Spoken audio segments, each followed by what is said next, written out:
Hi, we are Harry Dennis and Ali Evans from Aberystwyth University.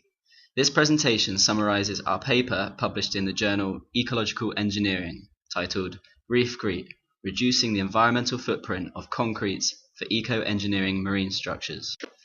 Engineered coastal structures, such as seawalls and breakwaters, tend to be poor quality habitats for marine life, supporting low biodiversity and non-natural communities. This is largely because they lack the physical complexity of natural rocky shores and reefs. Important habitat niches, such as crevices and rock pools, tend to be absent. The practice of ecological engineering integrates habitat enhancements into the design of engineered developments. Concrete habitat units such as these reef balls, bioblocks and rock pools are being trialled around the world to increase habitat complexity and promote biodiversity on artificial structures. Concrete is widely favoured for these designs because it's cheap and it can be easily cast into complex 3D shapes. Concrete, however, has a very large environmental footprint, with high CO2 emissions and impacts caused by the extraction of raw aggregates. Concrete is also a relatively poor substrate for marine organisms to colonise, because high surface pH and leaching of metals can inhibit settlement. So the net environmental benefits of habitat enhancement using concrete may be compromised. In this study, we trialled alternative castable concrete mixes, Reefcrete, for use in marine eco-engineering products.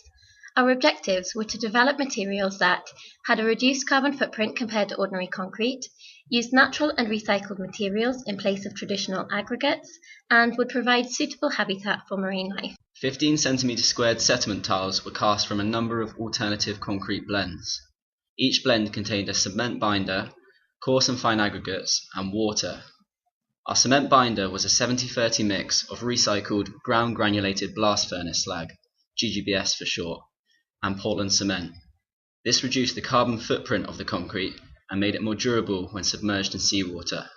In some of the tiles, we partially replaced the coarse aggregate component with hemp fibres. In others, we used crushed whelk shells recycled from a local seafood processing factory. We compared these to standard GGBS controls. We estimated the carbon footprints of each of the concrete blends in terms of net embodied CO2 emissions. Table 1 shows the reductions in carbon footprint that were achieved in the shell and hemp concretes compared to the GGBS control, and compared to ordinary Portland cement-based concrete. You can find the full details of the materials, carbon footprint calculations, and the experimental design in our paper, linked below. The tiles were deployed in the intertidal environment in Aberystwyth, West Wales. After 12 months, we collected them in and compared the biological communities that had colonised the different materials. Both the hemp and shell concrete blends had a significantly higher cover of living organisms than the GGBS control blend. You can see this in the stripe bars on the top graph here. The hemp tiles further supported a greater diversity of marine life than the other materials. White and grey bars on the top graph show mean richness of the full communities and of the mobile and sessile components separately. The bottom graph shows the number of species recorded on the hemp tiles in the dotted line rising above the numbers recorded on the shell and control tiles. The hemp tiles supported higher abundances of most species. In particular, they had more of the canopy-forming algae Fucus serratus and several mobile grazers, which we suspect were attracted by the food and protection provided by the algae.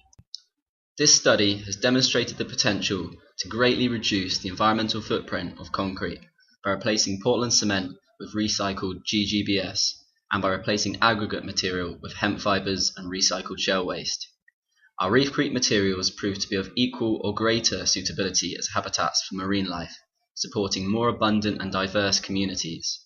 Although our Reefcrete tiles were strong enough to withstand 12 months on the seashore, we don't yet know much about the engineering properties of these materials. We need to measure their strength and stability before knowing if and how they can be used in marine engineering. We also need to trial them in scaled-up habitat enhancement units like the bioblocks and rock pool units to understand their potential applications.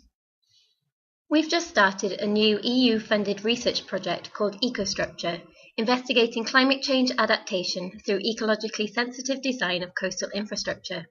Over the next 4 years, we will be taking this research forward in collaboration with universities and partners across Wales and Ireland. You can find out more on our website and follow us on Twitter. Thank you for listening.